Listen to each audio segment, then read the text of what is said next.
Hello and welcome to UPSC Gyan. Friends, आज हम बात करने जा रहे हैं one nation one voter ID के बारे में। ओके, तो इसे मेंस के पर्सपेक्टिव से देखेंगे और ये इम्पोर्टेंट है बीपीएससी मेंस के लिए, यूपीएससी मेंस के लिए, UP as well as UPSC के एसए के लिए भी ये इम्पोर्टेंट है। साथ ही साथ यूपीपीसीएस और एनडीए सीडीएस इन सब में एसए राइटिंग आता है, तो वहाँ पे भी, और ये अन्य पीसीएस के एग्जाम के लिए भी महत्वपूर्ण साबित हो सकता है। तो इसके बारे में डिटेल से जानेंगे। तो उससे पहले मैं आपको बता दूं कि हमारे चैनल पे कि इंडियन इकोनॉमी बेसिक्स के कोर्सेज चलाए जा रहे हैं एंड साथ ही साथ Indian polity revision, history revision चल रहा है। एंड आपका अगर ऑप्शनल हिस्ट्री है तो आप यहाँ पे देख सकते हैं हिस्ट्री ऑप्शनल के courses and daily current affairs, साथ ही साथ करंट अफेयर्स थ्रू एमसीक्यू। काफ़ी बेहतरीन एमसीक्यू यहाँ पे दिए जा रहे हैं, वो स्टैटिक पोर्शन का भी और साथ ही साथ करंट का भी।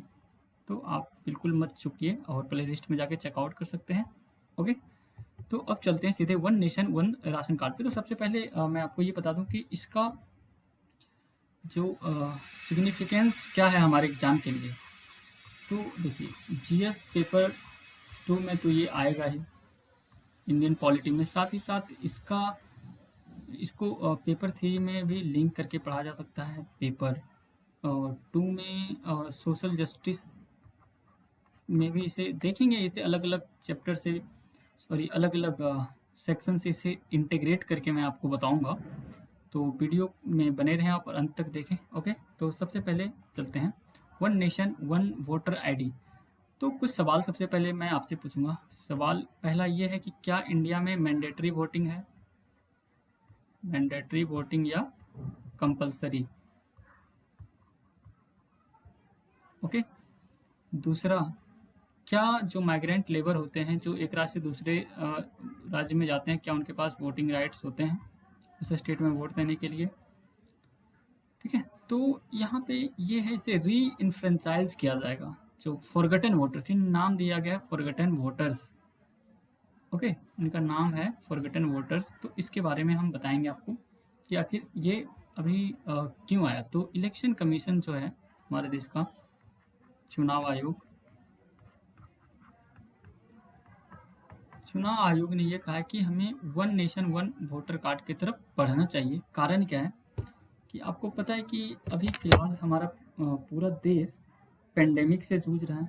ठीक है, ये अभी कोविड-19 से जूझ रहे हैं। तो ये प्रोविज़न जो ओल्ड एज हैं, 65 ईयर से एबव वाले जो लोग हैं, जो 80 ईयर और 85 ईयर तक के होते हैं, ये उनके लिए कहा गया है कि उनको पोस्टल बैलेट की सुविधा दी जाएगी।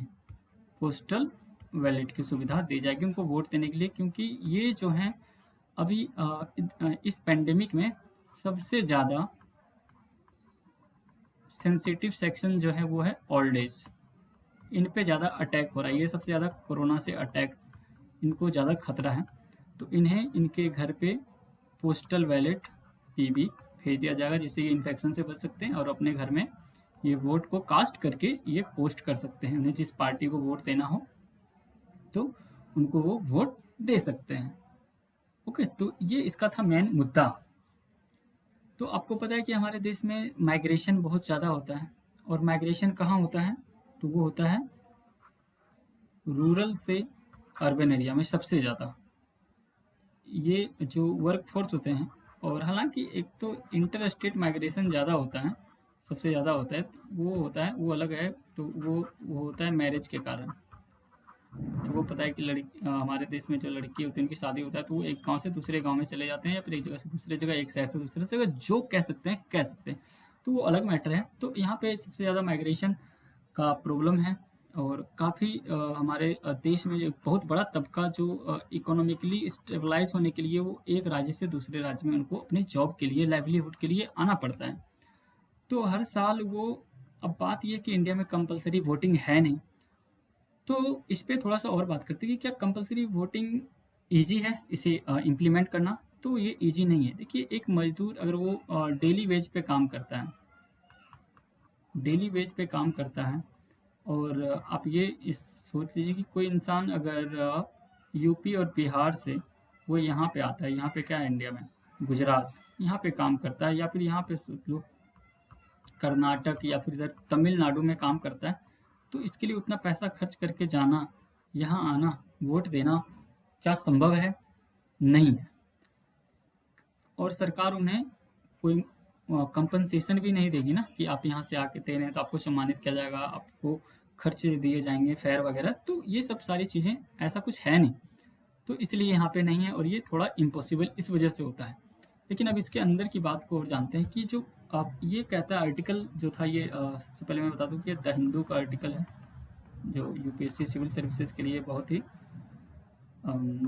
कैन से ये गीता का रोल निभाता है हमारे एग्जाम्स के लिए, तो ध्यान रखें। इसमें ये कहा गया कि जो माइग्रेंट हैं वो मार्जिन पे हैं। मार्जिन पे क्यों है? क्योंकि उनकी कोई देख रेख करता नहीं है।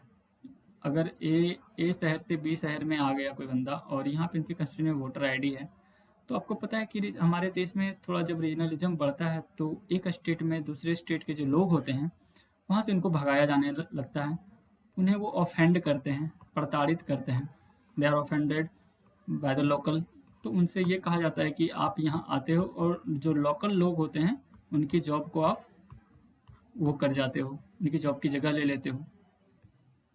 और मैंने आपको ये बताया कि इसे देखिए पॉलिटी से कैसे जोड़ सकते हैं। फंडामेंटल राइट में मैंने बताया था आर्टिकल 19, आप सबको याद होगा आर्टिकल 19 में 6 राइट्स हैं जिसमें एक राइट है राइट टू मूव। कनेक्ट कीजिए चीज़ों को, जब तक कनेक्ट नहीं करेंगे तो मेंस आपके लिए टफ होता जाएगा। तो राइट टू मूव में मैंने बताया कि एक शहर से दूसरे जगह में आप जाके रह सकते हैं, अपने लाइवलीहुड के लिए बिजनेस कर सकते हैं, ये सारी चीज़ें थी उसमें। तो इसके अकॉर्डिंग देखें तो आप जो ऑफेंड करते हैं ये तो सरासरी गलत है, ठीक है। हमारे कॉन्स्टिट्यूशन का भी आप वायलेशन करते हैं क्योंकि हमें राइट्स दिए गए हैं, ये हमारे राइट्स हैं, फंडामेंटल राइट्स हैं। हम पूरे इंडिया में throughout the India by its length and breath हम कहीं भी मूव कर सकते हैं, जहाँ जॉब करना होगा वहाँ हम जॉब करेंगे। ओके, तो ये चीज़ें होती हैं, तो इसको ध्यान, ये हमारे लिए एक चैलेंज है जो माइग्रेंट्स हैं और उनका वहाँ पे कोई सुध लेता नहीं है। अब वो वहाँ पे कैसे रहते हैं, उनकी कुछ प्रॉब्लम्स भी अगर आते हैं तो उन्हें उन्हें उनका सुनने वाला कोई नहीं होता है दूसरे स्टेट में। बेसिकली अब कोई आदमी बिहार से आके मुंबई में रह रहा है, इसको कहाँ, यहाँ कोई माइग्रेंट वर्कर है तो इसे कोई समस्या हो, तो आप अभी देखिए कि पेंडेमिक में बहुत सारे ऐसे स्टेट हैं जिन्होंने माइग्रेंट वर्कर को ऐसे छोड़ दिया। काफ़ी ज़्यादा मतलब इतना ज़्यादा रिपग्नेंट ये चीज़ें हुई है। आपने देखा कि महाराष्ट्र में एक रेलवे ट्रैक पे कई लोग उन्होंने खुदकुशी कर ली या फिर एक्सीडेंटली वो उनकी जान चली गई। तो ये सब उनके ऑफेंस और उनको वो ओवरलुक करते हैं, नज़रअंदाज करते हैं, जिस वजह से उनका हाल और भी बुरा होता है। तो इसलिए ये कहता है कि ये जो माइग्रेंट्स वो काफ़ी मार्जिन पे हैं, ठीक है। तो इसके कुछ स्टैट्स की बात करते हैं। तो हमारे देश में जो इंटरनल माइग्रेंट वर्कर हैं हमारे देश में, जो हमारे सिर्फ देश में मतलब हमारी जो बाउंड्री है देश के, ये सीमा के भीतर ही जो हैं, ठीक है, ये वर्कर, तो ये कॉन्स्टिट्यूट करते हैं, ये लगभग 13.9 करोड़, यानी कि ऑलमोस्ट आप इसको 14 करोड़ कह सकते हैं, ठीक है, हमारे देश में है। ये इकोनॉमिक सर्वे का आंकड़ा है, इकोनॉमिक सर्वे 2017 में ये रिपोर्ट आई थी। That is third of Indian labour work force, मतलब हमारे जो कार्यबल है उसका ये 1/3 है। आप समझ सकते हैं 14 करोड़ लोग हैं, तो ये बहुत बड़ी जनसंख्या है जो माइग्रेंट वर्कर हैं। तो इनका ध्यान तो रखना पड़ेगा ना, आप सिर्फ सेल्फ इंटरेस्ट के लिए कुछ भी नहीं कर सकते हैं। इस वजह से ये मार्जिन पे है, क्योंकि मैंने बताया कि इनके साथ किस तरह का व्यवहार होता है। ओके, अब इंटरनल एक बात और है यहाँ पे, मैं आपको बताऊं कि इंटरनल अब जो है ये दूसरे राज्य में जाते हैं। दूसरे राज्य में जाकर के ये करते क्या हैं, एक सेकंड जरा इस पेज को मैं क्लीन कर लूँ। इरेजर,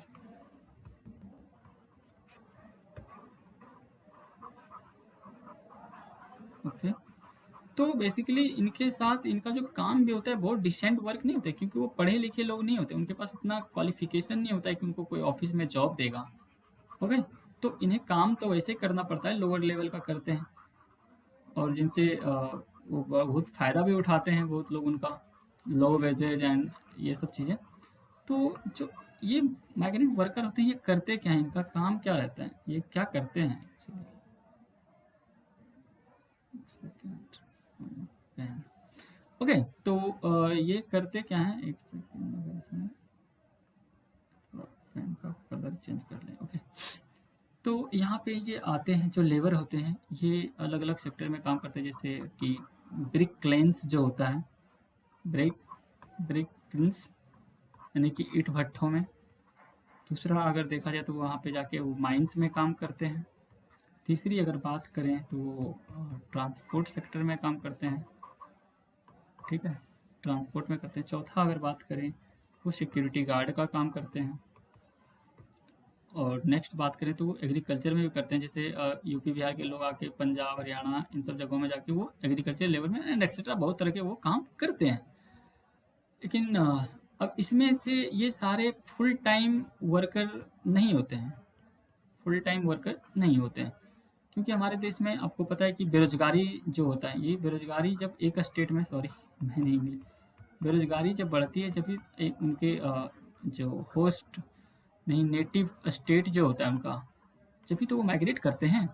तो बेरोजगारी, अब बताइए कि बेरोजगारी बहुत प्रकार के होते हैं, तो आप यहाँ पे हमारे प्लेलिस्ट में जाकर के इकोनॉमी वाले सेक्शन में बेरोजगारी पे पूरी अच्छी वीडियो बनी है, तो आपसे जाके समझ सकते हैं कि बेरोजगारी कैसे उत्पन्न होता है, कितने तरीके के होते हैं इन सब चीज़ों। तो इसमें एक सीजनल बेरोजगारी देखा जाता है। ओके, सीजनल यानी कि मौसमी। तो जैसे कुछ लोग होते हैं कि 4 महीना 6 महीना वो खेती करते हैं और फिर वो काम करने चले जाते हैं, फिर यहाँ से पैसे कमाते हैं, फिर वो बैक टू, तो उनका एक साइकिल चलता है इस तरह का। तो उसमें सारे फुल टाइम नहीं होते हैं। ओके, तो ये सारी चीज़ें इसमें मैंने आपको बताया कि इसे आप बेरोजगारी से जोड़ सकते हैं। साथ ही साथ इनको अपलिफ्ट क्यों करना है, इनका अपलिफ्टमेंट क्यों ज़रूरी है।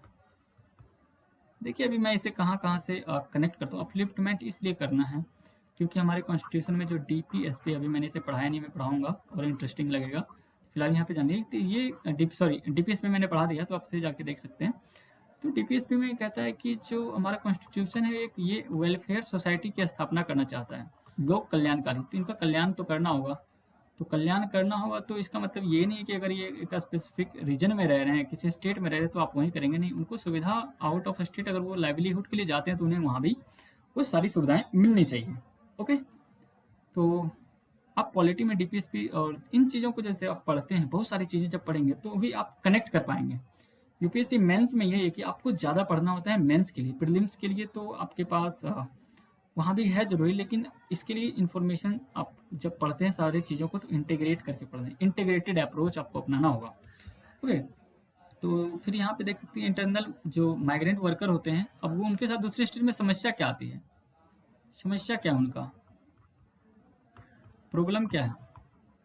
प्रॉब्लम ये है कि वो दूसरे जगह से एक स्टेट से दूसरी जगह आ रहे हैं, तो उनके पास कोई प्रॉपर आईडी नहीं होता है, ये रेसिडेंस की आईडी नहीं होती है, तो उनका वोटर कार्ड बनता नहीं है। अगर बन भी गया तो वो फिर कट जाता है। इस तरह के बहुत सारे केसेस जगह बोगस हो जाता है उनका, उनके वोट काउंट होते नहीं हैं। तो अभी और स्टेट बताएंगे। तो दूसरी बात, क्योंकि वो अपना एड्रेस प्रूफ नहीं दे सकते हैं, क्योंकि जिस मकान मालिक के पास रहते हैं तो उसे कोई भी किसी भी तरह का रेसिडेंशियल प्रेफरेंस नहीं देता है, वो उनके साथ अपने डॉक्यूमेंट्स नहीं देते हैं, तो वो नहीं कर सकते। इस तरह की भी चीज़ें देखी जाती हैं, हालांकि सारे नहीं करते हैं। तो इस तरह से उनके लिए जो एड्रेस प्रूफ उनको देना होता है वो काफ़ी एक तरह से ये कह सकते हैं कि मुश्किल होता है, और इस वजह से वो आउट हो जाते हैं। तो वो वोट में हिस्सा नहीं ले पाते हैं।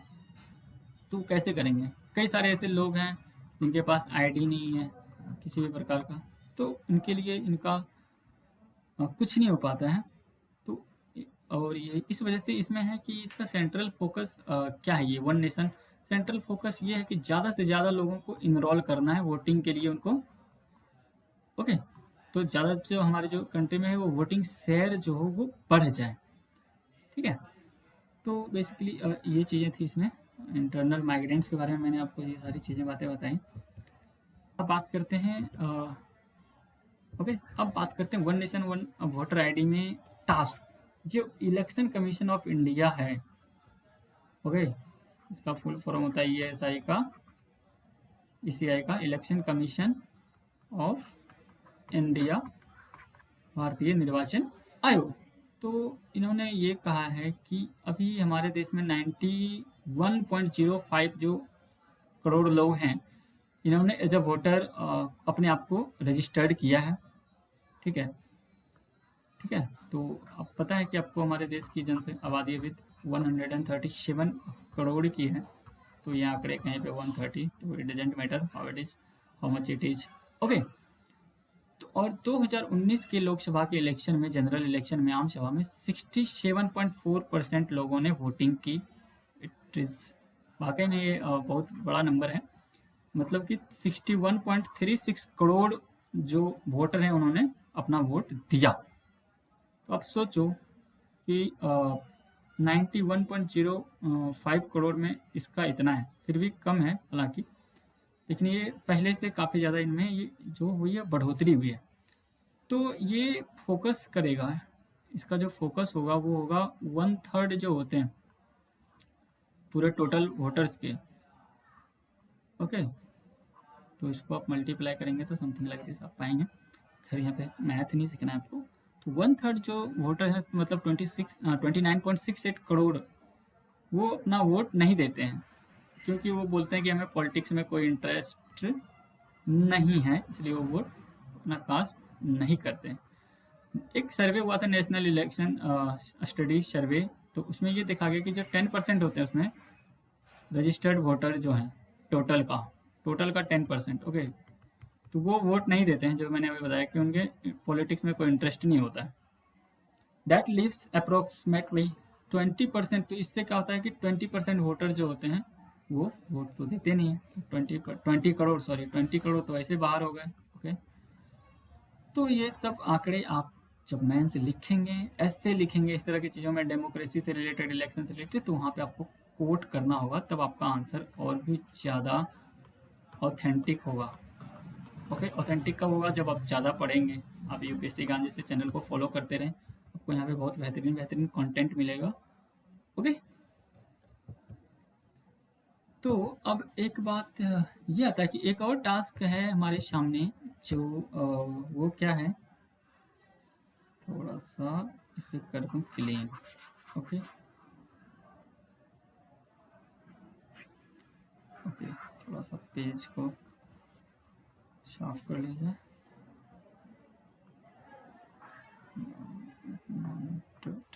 ओके, और भी चीज़ें हैं। देखिए, ये तो हमने इंटरनल माइग्रेंट के बारे में बताया कि हमारे देश में, अगर मैं आपको बताऊँ कि टोटल जो माइग्रेंट वर्कर हैं वो 14 करोड़ है। मैंने पहले स्लाइड में बताया था कि टोटल जो हमारे देश के जो माइग्रेंट हैं वो कितने हैं, 14 करोड़ रफली, है ना। 13.9 करोड़ था। और हमारे देश में आपको पता है कि एनआरआई जो थे, नॉन रेसिडेंशियल इंडियन, जो इंडिया से बाहर रहते हैं, तो इनकी आबादी है 28 million. 28 million, it means 2.8 crore. तो लास्ट टाइम क्या हुआ था कि लास्ट ईयर लोकसभा में एक ऑर्डिनेंस लाया गया था, बिल लाया गया था कि ये जो वोटर हैं एनआरआई, इनको वोटिंग करने के लिए लाया जाए। ओके, तो ये काफ़ी अभी मज़ेदार चीज़ मैं आपको बताता हूँ कि यहाँ पे देखिए, हमारे देश में कितने माइग्रेंट हैं जो वोट नहीं दे पाते हैं, 14 करोड़। और एनआरआई कितने हैं, 2.8 करोड़। तो बड़ा कौन सा है? मान लीजिए 3 करोड़ मान लेते हैं। तो ये विरोधाभास नहीं दिखता? ये विरोधाभास है, इट इज कॉन्ट्रास्ट। यार, हमारे देश में 14 करोड़ है जिसको कि आप स्ट्रीम लाइन में ला नहीं पा रहे हो। मैंने स्ट्रीमिंग तो इनकी हो नहीं पा रही वोटिंग के लिए, इन्हें प्रोविजन दो ना आप। प्रोविजन कैसे मिलेगा जब आप ये कर दोगे, one voter one nation card, sorry, one nation one voter card या वोटर आईडी जो भी कह लें। तो आप 2.8 करोड़ को लाने के लिए आप ऑर्डिनेंस लाते हो, और हमारे देश में आर्टिकल में ऐसा कहा जाता है कि और हमारे देश में जो 14 करोड़ लोग हैं उनकी तो कोई सुध ही नहीं लेता। तो ये सरकार का जो कुछ, ये उनके नियत पे भी सवाल उठाता है कि आखिर आप बाहर तो बहुत बड़ी बड़ी बातें करते हैं कि गरीब और ये वो, तो लेकिन ये इनको भी करना चाहिए, क्योंकि वोटिंग ये एक सिविक राइट है, हमारा कर्तव्य है। और लास्ट टाइम 2017 के प्रीलिम्स में यूपीएससी ने क्वेश्चन पूछा था कि राइट टू वोट ये कैसा अधिकार है, लीगल अधिकार है, संवैधानिक अधिकार है, इस तरह के अधिकार हैं, कॉन्स्टिट्यूटरी है। तो उसका आंसर काफ़ी कंट्रोवर्शियल था ये क्वेश्चन। तो इसका answer finally supreme court, sorry, UPSC ने कॉन्स्टिट्यूटरी अधिकार, ये सॉरी कॉन्स्टिट्यूशनल दिया था, संवैधानिक अधिकार बताया था राइट टू वोट को, मत देने का अधिकार। तो ये कॉन्ट्रास्ट है कि आप इनको स्ट्रीम में मैंने स्ट्रीमिंग कर नहीं रहे हो, जो मार्जिन पे हैं, और आप क्योंकि ये देखिए ये गरीब लोग हैं, 14 करोड़ जो लोग हैं ये गरीब लोग हैं, ओके, डेली वेज वाले लोग हैं। और इधर है एनआरआई, टिप टॉप वाले लोग होते हैं, बिल्कुल एडिडास, ठीक है, अपने आप को कूल कहने वाले। तो ये चीज़ें हैं, तो आप इस पे सोचिए, अपना ओपिनियन बनाएं कि क्या ये सच है, क्या ये सही है, क्या गलत है। तो अब ये कहा जाता है कि हमारे देश में कुछ ऐसे सिस्टम है अल्टरनेटिव्स के लिए जो वोट नहीं दे सकते हैं, बाहर हैं।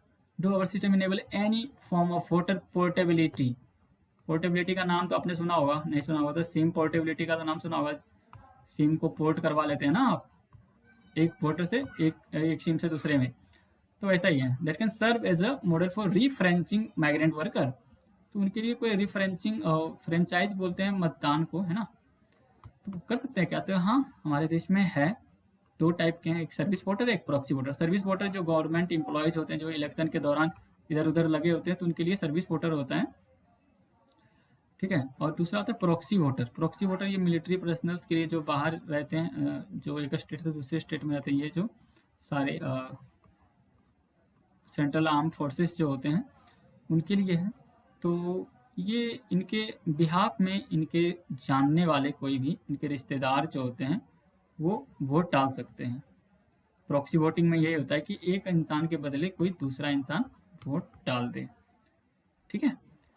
तो ये चीज़ें हैं, लेकिन माइग्रेंट वर्कर के लिए इस तरह की कोई सुविधा नहीं है, ओके। तो ये है। एंड अभी इलेक्शन कमीशन ऑफ इंडिया ने ये भी कहा है कि ये जो वोटर आईडी है इसे आधार कार्ड के साथ लिंक कर देंगे, लेकिन इसमें थोड़ा ये क्योंकि ये डिजिटल सर्विस होता है, तो इसमें काफ़ी सारे चैलेंजेज आ जाते हैं। और इसमें अगर ये हुआ तो काफ़ी सारे लोग इससे एक्सक्लूड हो जाएंगे, क्योंकि बहुत लोगों के पास आधार कार्ड नहीं है, तो और बहुत सारे लोगों के पास अभी भी वोटर आईडी नहीं है, तो वो आउट हो जाएंगे। तो अभी ये इस पर विचार किया जा रहा है, और इसको स्ट्रेंथन करने के लिए और भी मेजर्स उठाए जाएंगे, जैसे कि एक कैंपेन चला के पूरी तरह से जिनके पास वोटर आईडी नहीं है उनके वोटर आईडी बनाई जाए, ये सब सारी चीज़ें हैं, ठीक है। ताकि और फिर नेक्स्ट ये इस आर्टिकल में ये कहा गया है कि जो माइग्रेंट वर्कर्स होते हैं, ठीक है, उनकी जो प्रॉब्लम उनको फैसिलिटेट कैसे करेंगे। तो ये कह रहा है कि ये जो डिस्ट्रिक्ट कलेक्टर होते हैं वो उसको अंडरटेक करेंगे, ठीक है, ताकि वो उनकी सब्सटेंशियल आउटरीच जो होता है वो बने, एक उस नेटवर्क का वो इस्तेमाल करके माइग्रेंट वर्कर्स तक पहुँचें और उनको मेन लाइन में, या फिर ये कह सकते हैं कि उसको मेन स्ट्रीम में लाने का काम किया जाए एज एन वोटर।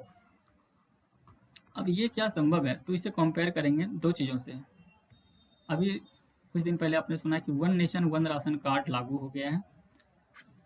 तो जब वन नेशन, क्योंकि ये भी तो माइग्रेंट वर्कर के लिए है ना, जब one nation one ration card लागू हो सकता है, ठीक है, जिसके जरिए क्या था, मैंने इस पर पूरी वीडियो बताई, मैंने बताया था। और एक था one nation one agri market, तो वो भी आप ध्यान से देखें, अगर नहीं देखा तो आप देख सकते हैं, प्ले लिस्ट में है ये। तो basically one nation one ration card है कि जब आप एक राज्य से दूसरे राज्य में जाते हैं, तो जो पीडीएस का उनको फूड ग्रेन्स मिलता था, तो वो उसे चीप लेवल पे, और जो भी सब्सिडाइज्ड वो चीज़ें होती हैं, तो उस पर वो अवेल कर सकते हैं, ओके। तो we must demonstrate political will to serve one nation. तो इसी वजह से इस तरह से हम इसे भी डेमोन्स्ट्रेट करेंगे, इसे भी प्रमोट करेंगे। अगर ये होता है तो लगभग मतलब 14 करोड़ लोग भी और भी वोटर बन जाएंगे, ठीक है। To ensure native ballot portability and empower the forgotten migrants. तो इन तरह चीज़ों के लिए ये जो फॉरगटन माइग्रेंट्स की टाइटल दिया गया, तो इनको ये इंश्योरिटी मिल चुके और वो अपना जो उनका सिविक ड्यूटी है उसको पूरा कर सकें, सिविक ड्यूटी और सिविक राइट्स, ठीक है। ये सिर्फ एक सिविक ड्यूटी नहीं है, एक सिविक राइट भी है, ये कर्तव्य नहीं है, इनका अधिकार है कि वो अपने देश के लिए रिप्रेजेंटेटिव्स को चुन रहे हैं। तो आप इस तरह से चीज़ों को देखिए, कंपैरिजन वे में आप करेंगे ना, तो ये खैर अभी मैं बताऊंगा तो ये डिस्कशन और भी लंबा होगा। तो जैसे वन नेशन, तो आप इस पर सोचें, ठीक है। तो ये कुछ था जो मैंने आपको बताया। तो आपके अगर कुछ सजेशंस हैं, कुछ पॉइंट्स हैं, अगर आपको लगा कि मैंने डिस्कस नहीं किया, तो आप हमें कमेंट करके बताएं। और इस पे और भी जो कोर्सेज चल रहे हैं उसे आप देखें, और उसके पीडीएफ के लिए आप टेलीग्राम चैनल को ज्वाइन कर सकते हैं, एंड आप हमें इंस्टाग्राम पे इस आईडी से हैंडल से फॉलो कर सकते हैं, okay. So thank you very much for discussion. Have a awesome day.